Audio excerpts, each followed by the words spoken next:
Welcome to the very first HTML tutorial in this HTML series. Today we're going to talk about the very fundamentals, the basics of HTML. HTML is the cornerstone of web development. Without HTML, you literally won't have a web page. And that is because HTML stands for Hypertext Markup Language. It is the language that marks up a web page. So when a browser loads a page, it reads the markup in HTML and decides how the page is to be constructed. In fact, it doesn't make a decision, it actually just reads that, and that is pretty much the blueprint of how a web page is to be displayed. So in the markup, you can designate certain what they're called tags to define structural elements, how and layouts of a web page, as well as its content. So for example, you could have headings, you could have paragraphs. Now the hypertext part of it is the fact that you can link documents, HTML documents together, and you use something called a hyperlink. So you would create what's called an A tag, and that A tag will allow you to create a clickable link from one hypertext markup language document to another, and vice versa, and so forth. So it's essentially a blueprint. Okay, it is how the web page is constructed, and essentially, strictly speaking, it's not actually a programming language, especially in the same sense as something like Python or PHP or JavaScript, because it is just a way of laying out a page. There's no control flows here. There's no if statements. There's no switch statements. It's not object orientated at all. It is quite literally just how the web page is to be displayed, how it's to be rendered, how the browser interprets it as a web page. But like I said, it's the cornerstone of web development. I haven't done a HTML set of tutorials yet, so here we go. I mean, this is one of many tutorials that I'm going to be doing in this series. Today, though, we're going to focus on the fundamentals, the very basics of HTML, how we can actually start constructing HTML, creating our own web pages. But before I get into that, I just want to mention something. Just going through my notes here, and I just want to talk about the background of HTML. So HTML was first conceived in 1991 by Sir Tim Berners-Lee. Around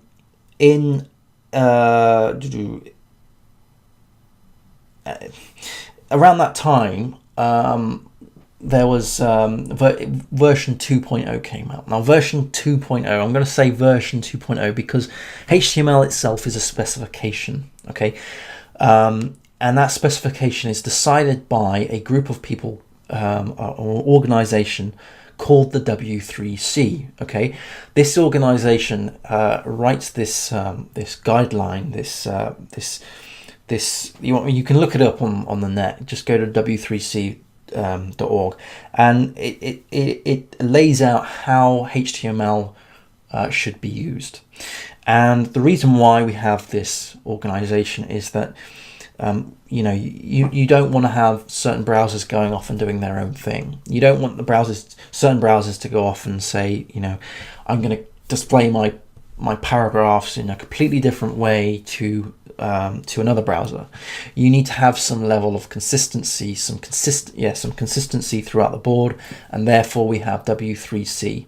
So for every iteration of versioning, the browsers get together with the board and they decide on, or they agree on certain specifications, and then certain browsers adopt the versions or the types, the specifications within the version, and then as the later versions of those browsers come out, more things get accepted as they're written into the browsers and so forth.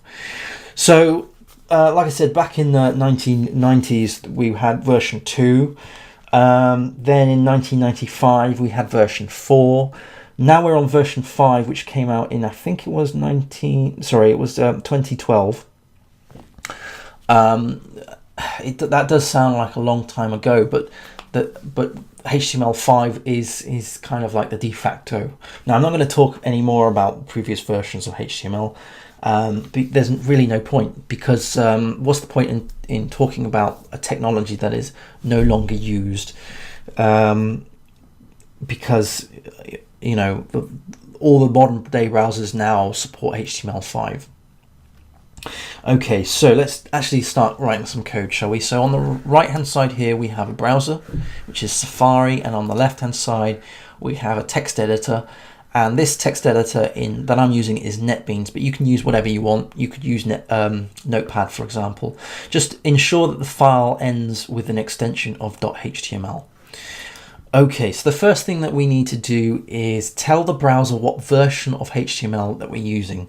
And we use something called a doc type, a document type, to do so. Now, in the previous versions of HTML, you do this in a completely different way. So if for any crazy reason you're still using an earlier version of HTML, say HTML4, for example, then do research, Google that, and find out how you do it. I'm only focusing on HTML5 here, and I will be throughout this tutorial series. So we do this by creating a doc type, which is done like so: doc type HTML, and that basically means, that it is going to be a HTML5 document. Now, in this document, we need to define certain tags, and the tags are what create the page. They're what the browser uses to decide or to read and then render the page out. And within these tags, you have the content. So, for example, when you're creating a paragraph, you would have a P tag at the start as well as at the end of the paragraph. And the browser would know that that is a paragraph tag. That markup that marks up the paragraph tag. But we need to first open the HTML tag, and we do this like so, and we need to close the HTML tag like that. Now, opening is literally these greater than, less than symbols, and then the tag name. And then closing them is again the greater than, less than symbols, but with this / at the start. So that's the start of the HTML document, and that's the end of the HTML document. So anything under here is not HTML. Okay, so the next thing we need to do is actually open up what's called the body. Now, the body is what is displayed on the page. Okay, so we have a body. There's also a head tag, but I'll get into that in a different video, perhaps another tutorial. We're only worried about the body at the moment. Now, what's the body tag is the very first HTML tag that you can actually see in a web inspector, or it's the second tag, I should say, because you can see the HTML, but you can actually stylize the HTML tag, the body tag, and anything within that as well. So let's say we want to create a heading, and we do H1 like so. So we're opening and closing that, and we're just going to do this is a test, and we're going to save that. We're going to go to the browsers. Oops, sorry, that's my magic mouse. And refresh this page, and we can see that we have this is a test. Now, why did I use a H1? What does H1 actually mean? Well, H1 is that stands for heading. H stands for heading, and 1 means that it's the first heading. Okay, it doesn't mean that you can't have any more H1 tags. You can certainly do that. Let's do this again. So underneath, we're going to have this is a test, and this is a test again. Save that, refresh this, and we can see that we have 2 H1 tags here. But the difference really between the different headings is that you're saying to the browser that this heading has more priority perhaps than the other headings. So when I say other headings, you can actually have quite a few. So if I did H, and then we can see 2, 3, 4, 5, and 6, and you can go on further than that. And essentially H1 has more priority than H2, and that has more priority than H3, and so forth. And what I mean by priority, it's essentially the visually, stylistically, it has the H1 is bigger than a H2 tag. H2 tag is bigger than a H3 tag, and so forth. But it also has different meanings for things like SEO, so search engine optimization, where H1 is seen as a tag which has more importance than a H2 tag.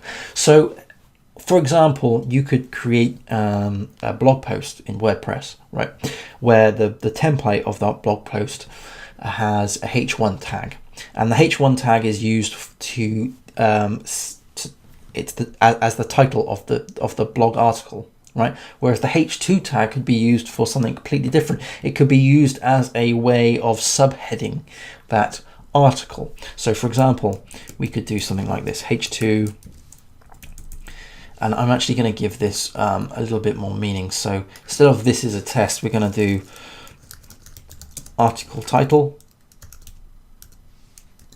and in here we're going to do author name, and we're just going to remove that. And if I was to, whoops, we didn't close that off, save that, and then refresh here, we will be able to see that we now have, can you see the difference in the style? We have, apart from not being able to spell article, there we go. There we are. So we have article title as the first heading, and then the second heading here, which is author name. And we could do like so, just to give it a little bit more. Okay, so if this was, let's do HTML tutorial 1, and then we can create a H2 heading, which is just the basics.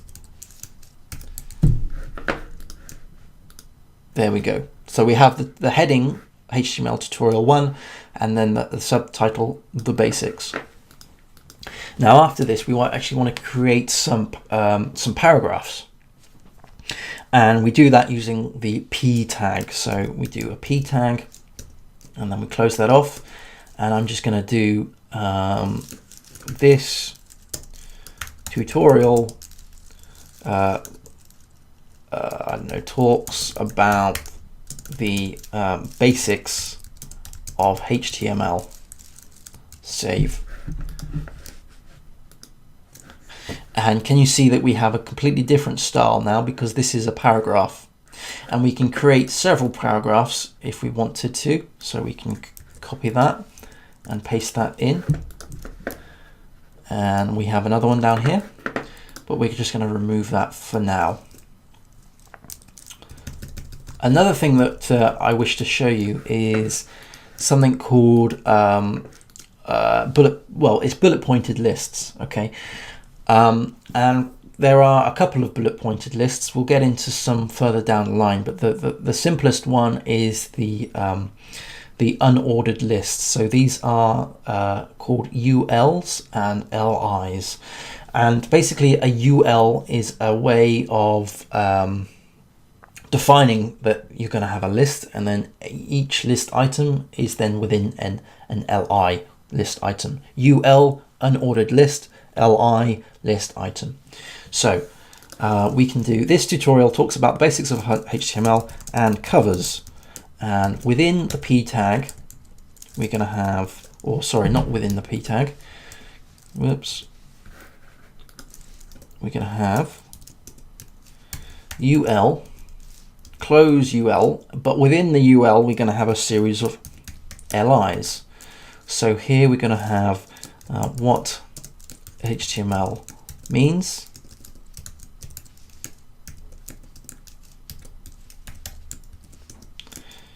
LI, how to create a web page, and then the second one I'm going to do the basics of markup, and save that. Now if we were to refresh the page here, we will be able to see a bullet pointed list like so. So this tutorial talks about the basics of HTML and covers, and then these 3 bullet pointed lists, and these 3 bullet pointed lists come from the LIs bits here, and it's in an unordered list. The unordered list basically means that it's bullet pointed. If we were to change this to be something else, as so for example, if it was an ordered list, and 3 guesses for what the tag is for ordered list. If unordered list is UL, ordered list is OL, and save that and refresh the page, we can see that we have 1, 2, and 3. Now we didn't actually type 1, 2, and 3. We didn't actually go 1 and so forth. And if I was to refresh the page, we'll have 1.1. Let's just remove that. It's because the browser knows that this is an ordered list, and so every list item in here needs to be incremented. Let's save that and put that back. I'm actually going to change that back to an ordered list. Now notice my browser, it breaks here. If I was to save that, you've got a UL and you're closing it with OL. If I was to refresh, it does change it back to an unordered list, but notice that it is broken. So we do need to fix that. And that can have detrimental effects to other markup alongside it. So we need to change that. Now, as you can imagine, these HTML files can get quite lengthy, and what tends to happen is you would create a series of HTML templates, and perhaps your framework of choice, maybe if it's I don't know, Symfony or Laravel, or just Smart FTP or anything like that. So, sorry, Smart EFTP, will be able to construct snippets of HTML that you can use like templates. We won't get into that at the moment. This is basically a very raw, fundamental example of how we can construct our very first web page using markup language. If you've got any questions, then please leave them in the comment section below. Do follow me on Twitter. My Twitter handle is PFWD. If you've got any questions, like I said, bung them in the comment section below. Thanks again, and I will see you again next time. Thank you. Bye.